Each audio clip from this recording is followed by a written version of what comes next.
क्योंकि मेरे जीवन का बहुत महत्वपूर्ण दिन है।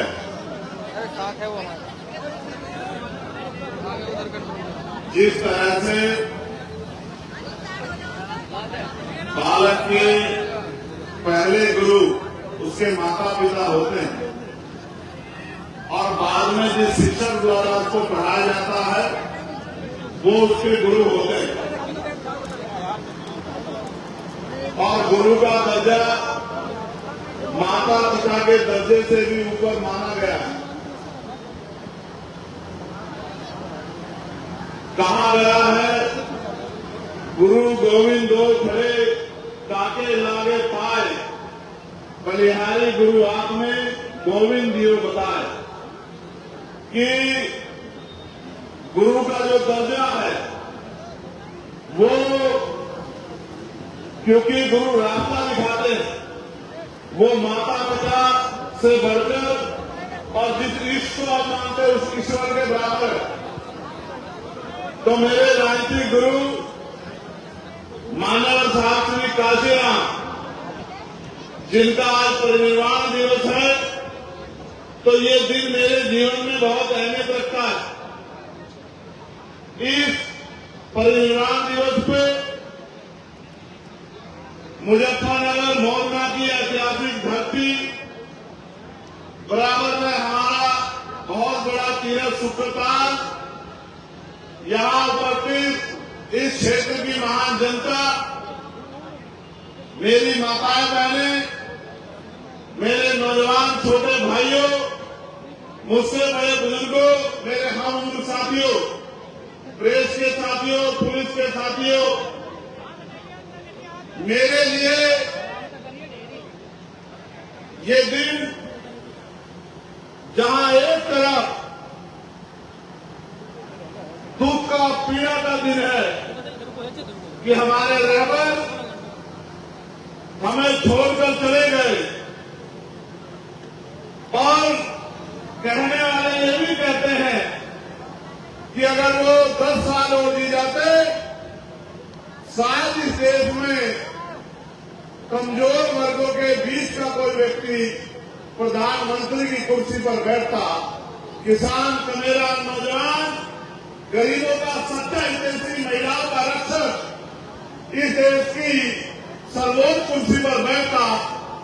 लेकिन जब वो चले गए हैं तो अब रोने चिल्लाने से कुछ नहीं होने वाला। आपको और मुझे इस संकल्प सभा में ये संकल्प लेना है कि हमें माननीय श्री काशीराम के हर अधूरे सपने को पूरा करना है। आज इस ऐतिहासिक धरती से हम लोग संकल्प लेते हैं।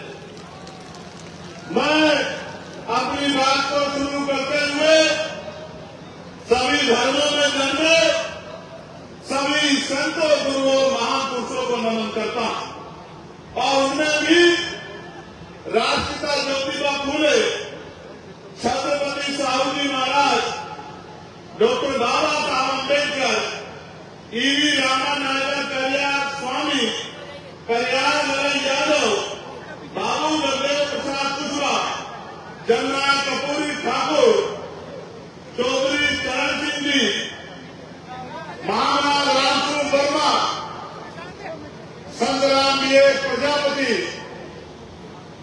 वीरांगना उदयदेव पासी, मां सरकारी बाई, मां अहिल्याबाई होलकर, मानवर दीना भाना वाल्मीकि और मानवर साहब काशीराम जी को मैं आज ऐतिहासिक दिन नमन पुनः करता हूं। आज इस चुनावी सभा में मुझे आपके बीच आने का मौका मिला है। आप ये जानते हैं कि मैं कोशिश करता हूं कि छुट्टी ना हो, और उसके पीछे एक ही कारण है कि मैं मानता हूं कि अभी काम बहुत बाकी है, और जब तक वो काम पूरा नहीं होता तब तक हम लोगों को रुकना नहीं है। आज जिस तरह का ऐतिहासिक जनसैलाब आप लोगों ने यहां उपस्थित कराकर मेरे हौसलों को, पार्टी के हौसलों को, संगठन के हौसलों को, हमारे नेताओं को और हमारे लोकप्रिय प्रत्याशी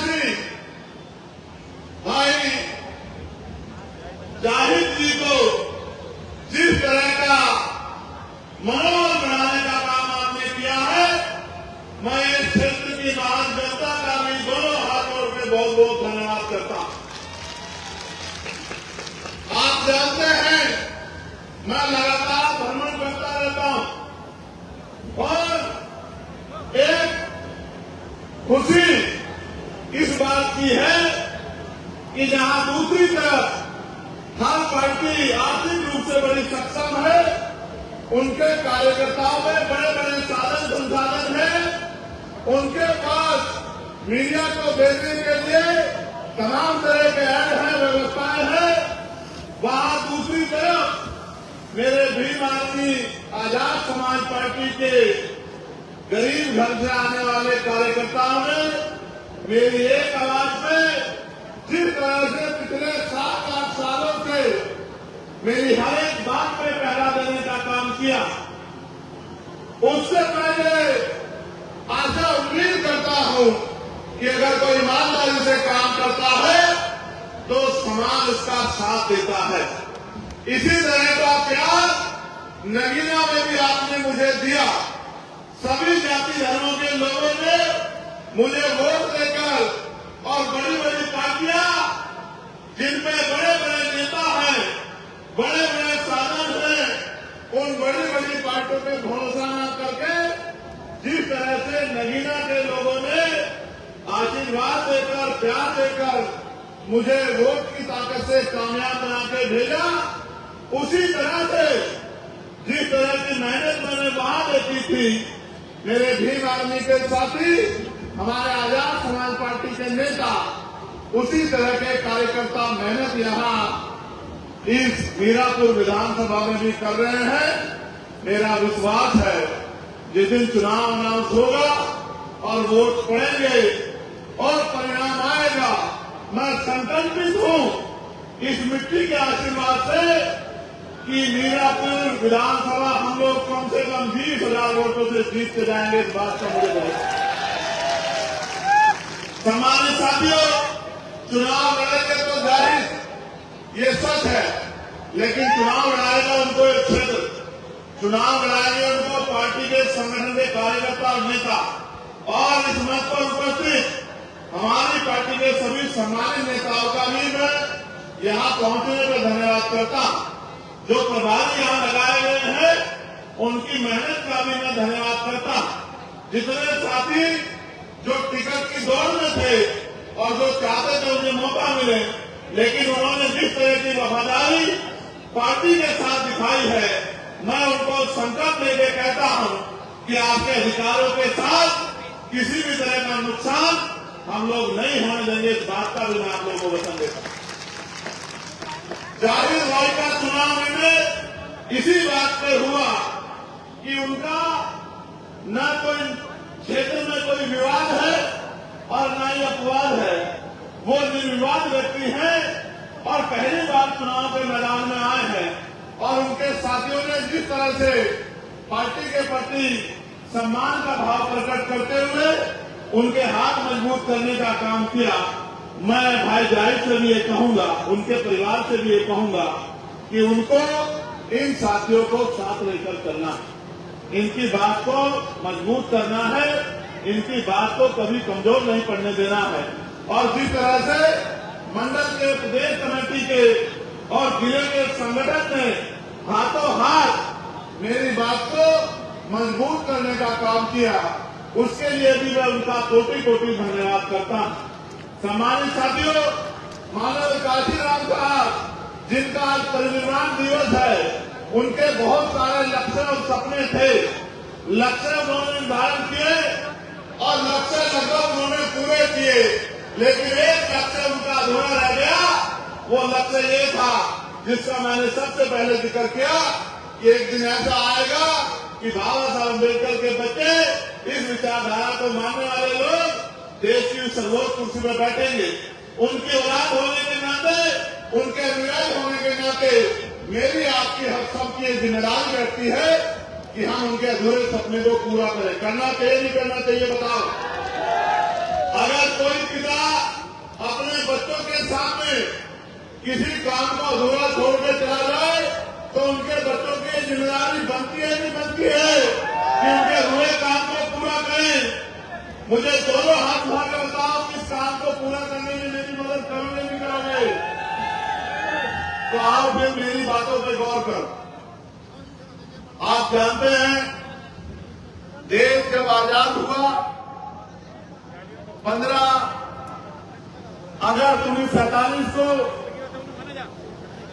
मैं बार बार समझाता हूं और आज फिर आपसे कह रहा हूं और आपकी बात समझ में आएगी। मैं इस बात की भी गारंटी देता हूं, मेरी गारंटी मोदी जी की गारंटी जैसी नहीं है जो कभी पूरी नहीं होती।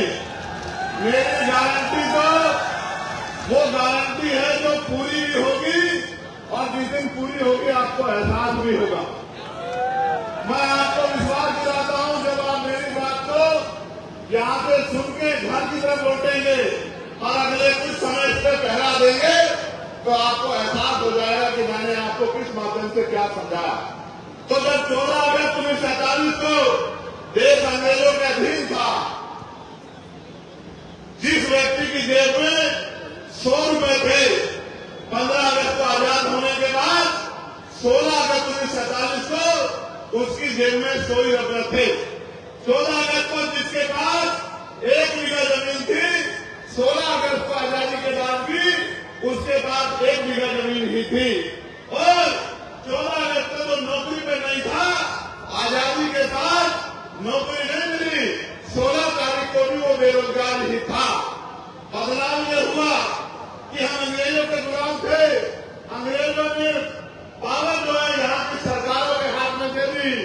अंतिम सरकार पंडित जवाहरलाल नेहरू जी के नेतृत्व में बनी, लेकिन अपनी आजादी किसान के मेरे नौजवानों को कम मिली। जब इस देश में 26 जनवरी 1950 को बाबा साहब अम्बेडकर का संविधान लागू हुआ, उस संविधान से क्या परिवर्तन हुआ? उस संविधान से परिवर्तन हुआ कि सभी लोग इस देश में बराबर होंगे। जो गैर बराबरी है, लोकतांत्रिक व्यवस्था उस गैर बराबरी को खत्म करने का काम करेगी। कैसे? जिसके पास जमीन नहीं है, सरकारें बनने के बाद उनको जमीन देके जो है उनको इस गैर बराबरी से मुक्ति दिलाई जाएगी। जो पढ़े लिखे लोग हैं उनको रोजगार दिलाने का काम किया जाएगा। जो नहीं पढ़े लिखे हैं उनको पढ़ाने का काम किया जाएगा। जिसके घर में छत नहीं है उसको छत देने का काम किया जाएगा। जो जाति के आधार पर गैर बराबरी और ऊंच नीच है, इसको संविधान 26 जनवरी 1950 को पहले दिन से खत्म करता है। आज के बाद जाति धर्म के आधार पर ऊंच नीच नहीं होगी, हर व्यक्ति बराबर होगा और कोई जाति धर्म के आधार पर किसी का अपमान नहीं कर पाएगा। उसी तरह से धर्म के आधार पर सब लोगों को बराबरी होगी, सब अपने धर्मों को मानेंगे, सब अपने धर्मों की पूजा उपासना अर्चना करेंगे। कोई किसी को धर्म के लिए बातें नहीं करेगा कि कोई किसी धर्म को माने या कोई किसी धर्म को ना माने। ये सारी तरह की बराबरी, यानी कि इंसानों को बराबरी का अधिकार और इज्जत की जिंदगी और अधिकारों के साथ जीने का अधिकार 26 जनवरी 1950 को मिला। और जिम्मेदारी सौंपी गई सरकारों को कि सरकार अंतिम व्यक्ति की पीड़ा को सुनने का काम करेगी। लेकिन आप एहसास करके देखो, आजादी के 75 साल बाद हमें क्या मिला है? आज भी हजारों लोग ऐसे हैं या लाखों लोग ऐसे हैं जिनके सरों पर पक्की छत नहीं है। मैं अभी दिशा कमेटी की मीटिंग में बिजनौर गया था। पिछली बार हमारे यहाँ 933 मकानों का लक्ष्य था, इस बार फिर अभी भी लक्ष्य है।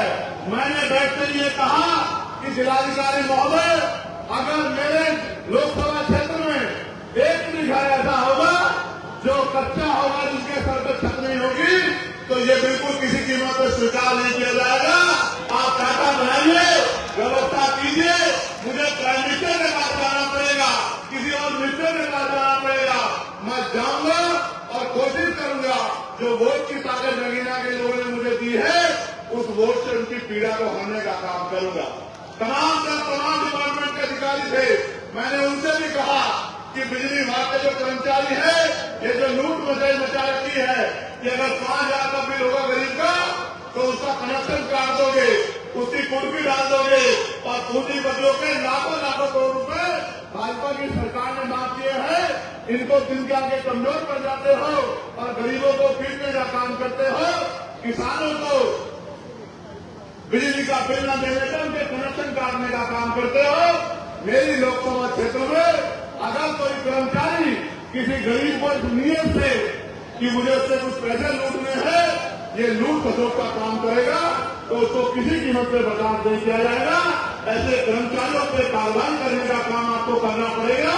और उन्होंने मुझे आश्वासन दिया कि सांसद साहब, मैं विश्वास दिलाता हूं, एक भी घटना ऐसी पाई जाएगी तो उन पर कार्रवाई होगी। ये आपका क्षेत्र है। 75 साल बाद क्या मिला? पढ़े लिखे नौजवान बैठे हैं, बताओ नौकरी मिल रही है? मिल रही है? तो फिर सरकारें किस लिए? पढ़े लिखे हमारी बेटियां परेशान है, हमारे बीएड के बीटीसी के बच्चे परेशान हैं, भर्तियां नहीं आ रही। 69,000 शिक्षक भर्ती में घोटाला हो गया। 20,000 पदों पे आज तक मैंने आंदोलन किया था, 6,000 आपको नौकरियां दिलाने का काम किया था, फिर उसमें रोक लगी, फिर हाईकोर्ट से उसको ऑर्डर हो गया, फिर सुप्रीम कोर्ट चला गया। ऐसे ही वो बच्चे सड़कों में परेशान घूम रहे हैं। आपके सामने सब कुछ हो रहा है। कोई भर्ती आती है पुलिस की, अभी आई थी, भर्ती में घोटाला हो गया, पेपर लीक हो गया, फिर मैंने मांग उठाई, दोबारा लेटर लिखा, फिर उसका पेपर दोबारा हुआ। अब पता लगता है कब उनको नौकरी मिलेगी।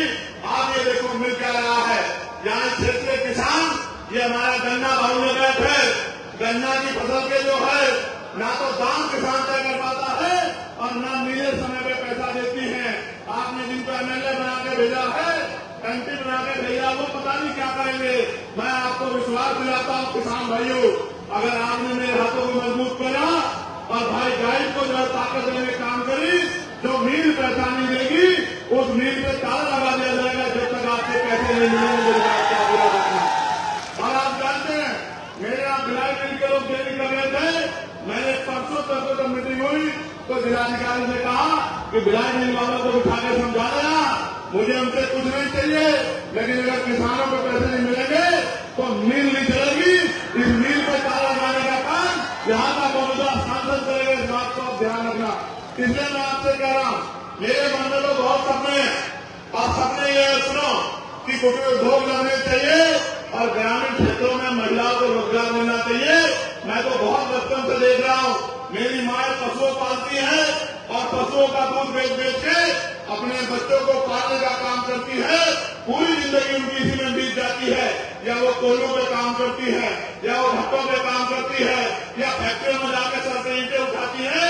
आज तक भी देश में महिलाओं को सम्मान की जिंदगी दिलाने का काम सरकार ने नहीं किया। आप किसी क्षेत्र का मामला उठा के देख लो, बहन बेटियों पर जिस तरह का जुल्म हो रहा है, कानून व्यवस्था के बैठे लोग उस तरह से बहन बेटियों के सम्मान की सुरक्षा नहीं कर पा रहे हैं। इसलिए मैं तो चाहता हूँ कुटीर उद्योग लगे ब्लॉक स्तर पर और महिलाओं को घर पे रोजगार मिलने का काम हो, सम्मान की जिंदगी मिले और 15-20 हजार रुपए का रोजगार मिले। और जो पढ़े लिखे नौजवान हैं उनको अगर सरकार नौकरी नहीं दे सकती तो जब तक वो बेरोजगार है बेरोजगारी भत्ता दिलाने का काम करे और साथ साथ इंडस्ट्रियल एरिया लग के उद्योग धंधे लग के हजारों नौजवानों को जिलों में नौकरी मिलने का काम हो। जिन माँ बाप ने अपना पेट काट के जो है उनको पढ़ाने का काम किया, इस उम्मीद से कल मेरी लाठी बनेगा, उन माँ बाप को भी कुछ सुकून मिले। मैं तो गरीब परिवार से आता हूं और हमारे नेता बैठे हैं, मैं कहूंगा कि वो गौर करें। ये आपकी जिंदगी का मामला है, बता रहा मैं झूठ तो नहीं बोल रहा हूं। आज गरीबी का आनंद ये है कि बेटा पिता के सामने हाथ मिलाकर कहता है कि मुझे सामान चाहिए और बाप चाहता है कि अपना दिल निकाल कर दे दे अपने बच्चे के लिए, लेकिन जेब में पैसे नहीं होते तो आंख में आंसू लेकर चला जाता है, नहीं चला जाता। बताओ मैं झूठ तो नहीं कह रहा हूं, ये सच है नहीं है बताओ। तो इस देश में जो अमीरी और गरीबी की खाई खड़ी कर दी है, इस खाई को पारने के लिए लोकतांत्रिक व्यवस्था में इन निकम्मी सरकारों को हटा के काम करने वाले लोगों को आपको बिठाना पड़ेगा। और जिस दिन काम करने वाले लोग आ गए, मैं लिख के देता हूं कि किसी गरीब का हाथ फैलेगा नहीं, वो गरीब का इतना सक्षम होगा कि वो किसी दूसरे की मदद कर सके। जो पॉलिसी हमारी मैंने पार्लियामेंट में उठाई, आपने सुना नहीं होगा और मैं आपको कहता हूं, बताना किसने पॉलिसी दी है क्या कि एजुकेशन पॉलिसी ऐसी होनी चाहिए कि चाहे प्राइम मिनिस्टर का बेटा हो या राष्ट्रपति का या मुख्यमंत्री का या केंद्रीय मंत्री का या स्टेट मिनिस्टरों का या डीएम का, एसएसपी का, सीओ का, दरोगा जी का या गांव के सरपंच का, जिला पंचायत का या आम मजदूर किसान का बेटा की पढ़ाई सरकारी स्कूल में होनी चाहिए उनसे बताओ क्यों होनी चाहिए। सुनो, अमीर को पढ़ा लेंगे प्राइवेट में, गरीब कहाँ पढ़ाएगा? कहाँ पढ़ाएगा? सरकारी में। और सरकारी में मास्टर कहाँ है? और पढ़ाई कहाँ हो रही है? सरकारी में। आप बताओ। और अगर सरकारी में पढ़ाई लानी है तो फिर जिलाधिकारी के बेटे को पढ़ाओ, एसएसपी के बेटे को पढ़ाओ, मंत्री के बेटे को पढ़ाओ, विधायक के बेटे को पढ़ाओ, क्योंकि कानून को बनाते हैं, कानून को वो लागू कराते हैं। जब उनके बच्चों को अच्छी पढ़ाई मिलने की बारी आएगी तो गरीब किसान मजदूर के बच्चे को भी अच्छी पढ़ाई मिलेगी। और जो जेब कटाई होती है इस नाम पर प्राइवेट स्कूलों में, वो जेब कटाई बंद हो जाएगी। मैंने कहा पार्लियामेंट में कि हेल्थ पॉलिसी ऐसी होनी चाहिए कि गरीब को भी बेहतर से बेहतर इलाज मिलेगा। कैसे? अमीर को प्राइवेट में चला जाएगा, गरीब तो आ जाएगा, बताओ कहां जाएगा?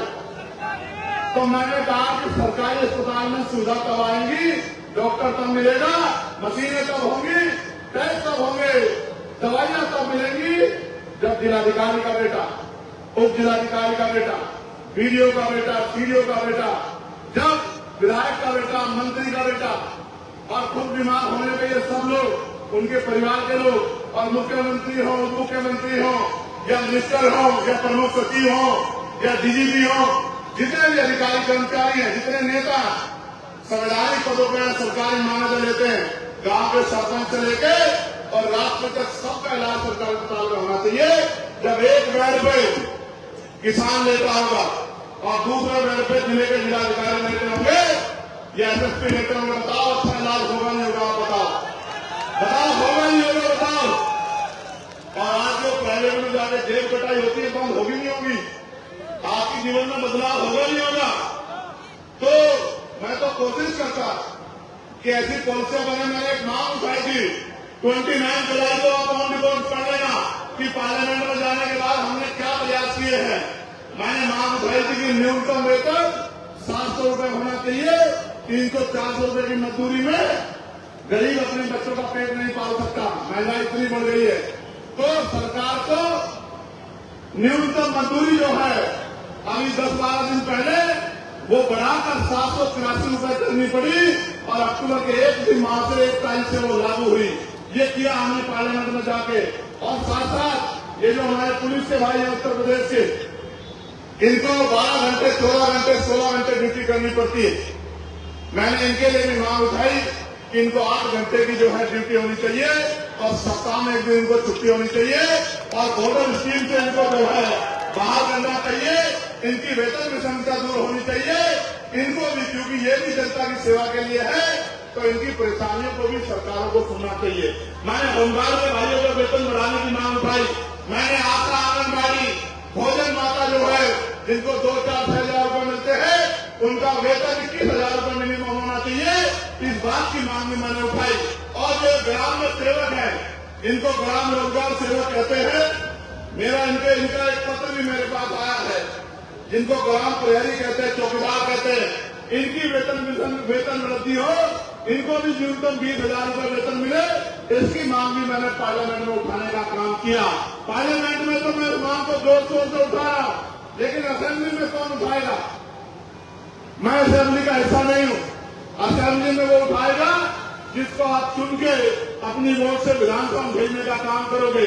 मजदूरों के बच्चों को अच्छी पढ़ाई मिले, गरीबों के बच्चों को अच्छी पढ़ाई मिले, पढ़े लिखे नौजवानों को रोजगार मिले, कौन उठाएगा? जिसको आप चुन के भेजोगे। आपको तो मौका जल्दी आ गया है, वरना लोगों के पास तो 2027 में आएगा। मैं आपको कहना चाहता हूं, क्या मेरे काम में कमी है? दोनों हाथ उठा के बताओ, मेरे काम में कमी है? कोई ऐसी एक मांग बताओ जिसपे आपके लिए लड़ता नहीं। क्या कभी आपके लिए जेल की परवाह करी? क्या लाठी की परवाह करी? और तो गोली भी खानी पड़ी, क्या गोलियों पे डरा? तो जब मैं पीछे नहीं हट रहा हूं, तो महापुरुषों के सपने को पूरा करने के लिए आप लोग क्यों पीछे हटना चाहते? बताओ, मदद करोगे नहीं करोगे? मैं विश्वास दिलाता हूं किसान भाइयों को कि किसान किसी के दफ्तर में कागज लेकर नहीं खड़ा होगा अगर उसने मुझे ताकत देने का काम किया, भाई जायज को ताकत देने का काम किया, वोट की ताकत से मजबूत करने का काम किया। मैं आपको विश्वास दिलाता हूं, हम संघर्ष करेंगे, इतना संघर्ष करेंगे कि हर गांव तक गली गली तक जाएंगे, हमने तैयारी करनी है। ये इम्तिहान है मीरापुर के लोगों, इस इम्तिहान को अपना इम्तिहान बना लो। ये जो मेरा इम्तिहान है, जाहिर का इम्तिहान है, आजाद समाज पार्टी का इम्तिहान है, इसको अपना इम्तिहान बना के एक ताकत यहाँ से बना के दे दो। और फिर आप देखना कि पूरे प्रदेश में गली गली गांव गांव घूम के, और मैं विश्वास दिलाता हूं अपने पिछड़े वर्ग के भाइयों को, पाल समाज के भाइयों को, प्रजापति समाज के भाइयों को, कस्तर समाज के भाइयों को, गुर्जर समाज के भाइयों को, जाट समाज के भाइयों को, सिख समाज के भाइयों को और तमाम सैन समाज के भाइयों को, विश्वकर्मा समाज के भाइयों को, कि उनके बच्चों को भी जो आरक्षण का लाभ मिलना चाहिए था 52% आबादी होने के बाद, इस आरक्षण को बढ़वा के जातिगत जनगणना करा के 52% कराने का काम भी हम लोग करेंगे। मेरी बात को आप याद रखना। मैं तो आपसे कह रहा हूं, डर के साए में क्रिश्चियन समाज के लोग, मुस्लिम समाज के लोग, कोई दाढ़ी पकड़ के मार देता, कोई टोपी पहनने में मार देता। और आज तो आलम क्या हो गया है, एक माहौल बना जा रहा है वीडियो बनवा के कि हर धर्म के इसके खिलाफ, कभी बुद्धिस्टों के खिलाफ, कभी सिख भाइयों के खिलाफ, और ट्रेन बना के हजरत पैगंबर मोहम्मद साहब के खिलाफ जिस तरह की बयानबाजी करके जो है वही बंटवारा करने का, हिंदू मुस्लिम करने का जिस तरह का प्रयास किया जा रहा है, ये भी किसी छिपावा नहीं है।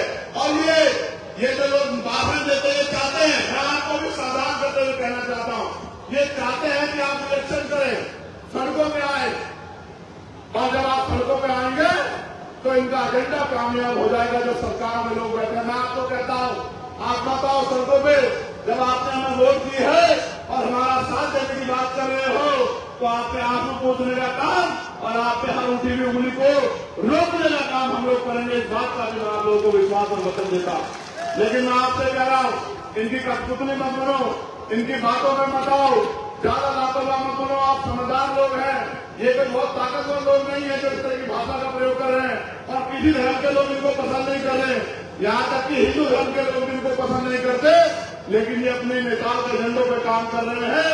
हमें समझदारी दिखानी है, लापरवाही नहीं करनी।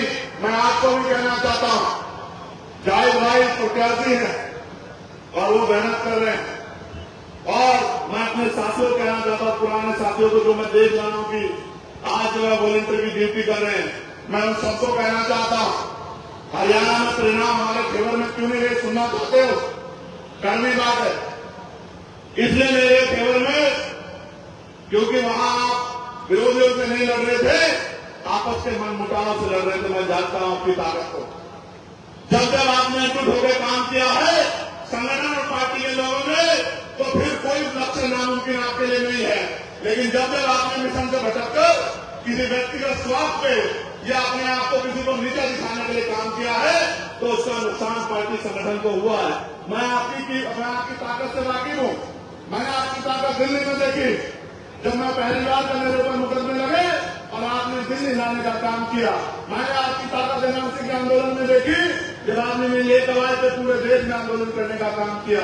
मैंने आपके यहाँ ताकत, जब दिल्ली में सदगुरु गुरुदास जी महाराज गुरु घर तोड़ दिया गया, तब मैंने आपकी ताकत दिल्ली में देखी कि आपने केंद्र की सरकार को और सुप्रीम कोर्ट को झुकाने का काम किया। मैंने आपकी ताकत 2 अप्रैल में देखी। मैंने किसान आंदोलन में मेरी एक आवाज पे जिस तरह से 13 महीने आपने साथ दिया, मैंने आपकी ताकत वहां देखी। और जब पहलवान बेटियों के अपमान किया गया, दिल्ली में जंतर मंतर का आंदोलन हुआ और आपने मेरी एक आवाज को खड़े होकर आके बाकी सरकारों को ऐलान करने का काम किया कि हम पहलवान बेटियों के साथ है। मैंने आपकी ताकत तब भी देखी। लेकिन मैं जानता हूं, क्योंकि आप सीधे लोग हैं, इस देश में 100 साल से जो पार्टियां काम कर रही है उनको भी एहसास नहीं है।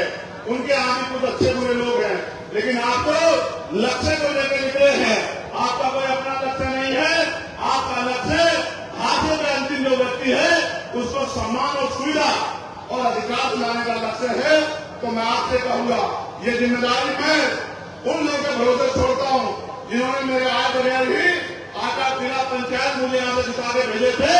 मैं उन मुजफ्फरनगर के साथियों के भरोसे आपकी जिम्मेदारी छोड़ता हूं कि ये मीरापुर विधानसभा ना जायज लड़ रहे हैं, न इनका परिवार लड़ रहा है, ये मीरापुर विधानसभा चंद्रशेखर आजाद लग रहा है और चंद्रशेखर आजाद को ताकत देनी है, कमजोर करना, ये आपको तय करना। आप जानते हो अगर मेरी ताकत बढ़ेगी तो क्या कोई आप पे जुल्म कर देगा? बताओ, दोनों हाथ मारे मांगा से कर देगा? कोई बहन बेटे को गलत में से दे देगा? कोई अधिकारी आपको परेशान कर देगा? मैं तो आपको कह रहा हूं कि मैं आपके ऊपर छोड़ता हूं और मैं शांत हो जाता हूं। मैं आपसे पूछना चाहता हूं, क्या मेरे हिस्से में ताकत आनी चाहिए नहीं आनी चाहिए? बताओ। नहीं, जोर से होगा। मैं आज का मैं नहीं मानता इस बात को। मैं एकजुट होकर बताओ, आनी चाहिए आनी चाहिए? क्या मीरापुर हमारे हिस्से में आनी चाहिए आनी चाहिए? तो आप जैन की इंतजार करोगे? अपने आप जैन बन के काम करोगे? बताओ। आप सिर्फ जैन बन के नहीं, मुजाहिद बन के काम करना कि हमें जो है इस लड़ाई को जीतना। कर दोगे नहीं कर दोगे? और ये भाईचारा बना लोगे नहीं बना लोगे? और जब जैसे आपकी ताकत आज बनी है, आप देखना बहुत सारे लोगों को नींद नहीं आएगी, नींद नहीं आएगी और वो लग जाएंगे कि कोई झगड़ा हो जाए, कोई विवाद हो जाए। तो मैं आपको धैर्य रखने के लिए भी कहूंगा, समझदार दिखाने के लिए कहूंगा, 2 कदम पीछे हटने के लिए कहूंगा, लेकिन इसलिए कि लोगों का भला करना, इसलिए पीछे हटने कहूंगा। लेकिन ये आपसे कहूंगा कि अब आपके कंधों पर जिम्मेदारी है। कौन कहता है नौजवान कमजोर होता है? कौन कहता है? शहीद आजम सरदार प्रताप सिंह सराभा 19 साल के थे जब उन्होंने देश की आजादी के लिए बलिदान दिया था, अंग्रेजों के सामने घुटने नहीं टेके, शहादत स्वीकार की थी। शहीद आजम सरदार भगत सिंह 23 साल के थे जब उन्होंने हंसते हंसते फांसी का फंदा चुमा था। और शहीद आजम संत शहीद शिरोमणि उधम सिंह जी, जिन्होंने जनरल वॉर को लंदन में जाकर सबक सिखाने का काम किया था। कौन कहता नौजवान कमजोर होता है? नौजवान जो है निर्माण नहीं कर सकता। और आपका अपना सिपाही, आपका सबसे छोटा वर्कर चंद्रशेखर आजाद आज नौजवान जो है जितने बड़े लोगों के दांत खट्टे कर रखे हैं, आप नहीं जानते हो क्या? बताओ, पार्लियामेंट में आपके कार्यकर्ता से ज्यादा मजबूती से कोई आवाज उठाता है क्या आपकी? बताओ, लीडर होकर आवाज उठाता हूं नहीं उठाता हूं? तो मैं फिर आपसे कह रहा हूं, एक बार साथ दिया तो आपकी एक ताकत बनी। अब उत्तर प्रदेश में लक्ष्य बना लो और कुछ पार्टियां तो आपको हराने के लिए लड़ेंगी। याद रखना मेरी बात, वो भाजपा से नहीं लड़ेगी जिसका से चुनाव होगा, या सीधा सीधा चुनाव भाजपा से होगा। ये बात को मेरी याद रखना और हौसले बुलंद रखना, क्योंकि वो शाम दाम दंड भेद और मशीनरी पुलिस सबका प्रयोग करेंगे। डर तो नहीं जाओगे? वैसे तो तुम मेरे बहादुर शेर हो, तुम डरने वाले लोग नहीं हो, मैं जानता हूं इस बात को। और ये तो तुमने हथौड़ी में भी करके दिखाया था कि मैं नहीं जानता इस बात को कि बड़े बड़े लोगों को भूत लगाने का काम किया था। लेकिन मैं आपसे कह रहा हूं, अगर ताकत नहीं बनाओगे तो सड़कों में नारे लगाते रह जाओगे, और ताकत बनाओगे तो फिर आपके क्षेत्रों में काम करा पाओगे। पॉलिसी बनाने के भी कानून असेंबली में बनेंगे, लखनऊ में, मीरापुर में नहीं बनेंगे। मीरापुर के लोग तो वोट की ताकत देके भेज सकते हैं। मैं एक और बात आपसे जानना चाहता, जब आप 100 रुपए का सामान खरीदते हैं, जब आप 100 रुपए का सामान खरीदते हैं तो सामान को चेक करते हो नहीं करते हो? करते हो नहीं करते हो? ये देखते हैं जब तक सामान पूरा है या नहीं है, ये देखते हो कि एक्सपायर तो नहीं हो गया सामान, देखते हो ना? और जिसको वोट देते हो 5 साल आपकी गलियों में नहीं दिखाई देता, फिर कुछ सोचते हो नहीं सोचते हो? कब तक ठगे जाते रहोगे? कब तक ठगे जाते रहोगे? जब 10 रुपए के 100 रुपए के सामान पर सोचते हो तो बाबा साहब अम्बेडकर के कुर्बानियों से मिली, 4 बच्चों की कुर्बानियों से मिली वोट को देने जाओगे तो इस बात सोच लोगे नहीं सोच लोगे? पक्का? तो बताओ फिर क्या होगा परिणाम? जोर से बताओ और जोर से बताओ, चाहते हो नहीं चाहते हो जीते? दोनों हाथ उठा के बताओ, चाहते नहीं चाहते हो? तो ठीक है, फिर मैं धन्यवाद दूंगा मेरे छोटे भाई संजय रवि का, जो जिला पंचायत भी है वार्ड नंबर 45 से और जिला सचिव है बसपा में थे। और 27 साल पार्टी की सेवा करते रहे और 27 साल बाद और आप जानते हैं खुशी से नहीं मजबूर हो गए, क्योंकि अपने लोगों को मृत्यु नहीं दे सकते हैं, आरक्षण को खत्म होते नहीं देख सकते हैं, अपने बच्चों के हक अधिकार खत्म होते नहीं देख सकते हैं, इस देश की सरकारी संपत्ति को लूटते नहीं देख सकते हैं, इस देश की सरकारी नौकरियों को बर्बाद होते नहीं देख सकते हैं, निजीकरण के जरिए आपके अधिकारों को, आपके बच्चों के हिस्से को छीनते नहीं देख सकते हैं। इसलिए मैं, संजय और हमारे तमाम साथी सब लोगों ने संकल्प लिया है कि अब हम चाहे मिट जाएंगे लेकिन अपने लोगों के अधिकार को छीन के इनके कुंडली मार के किसी को घर में नहीं देंगे। मैं धन्यवाद दूंगा ये माननीय के सभी साथियों का, आजाद समाज पार्टी के सभी साथियों का, हमारे मिशन 78 के सभी नेताओं का और हमारे अनुशासन समिति का, हमारे लीगल सेल के साथियों का, और सबसे ज्यादा धन्यवाद दूंगा आपका। मेरे साथ ऐसे दोनों हाथ मारे खड़े हो जाओ, अपनी जगह पर खड़े हो जाओ।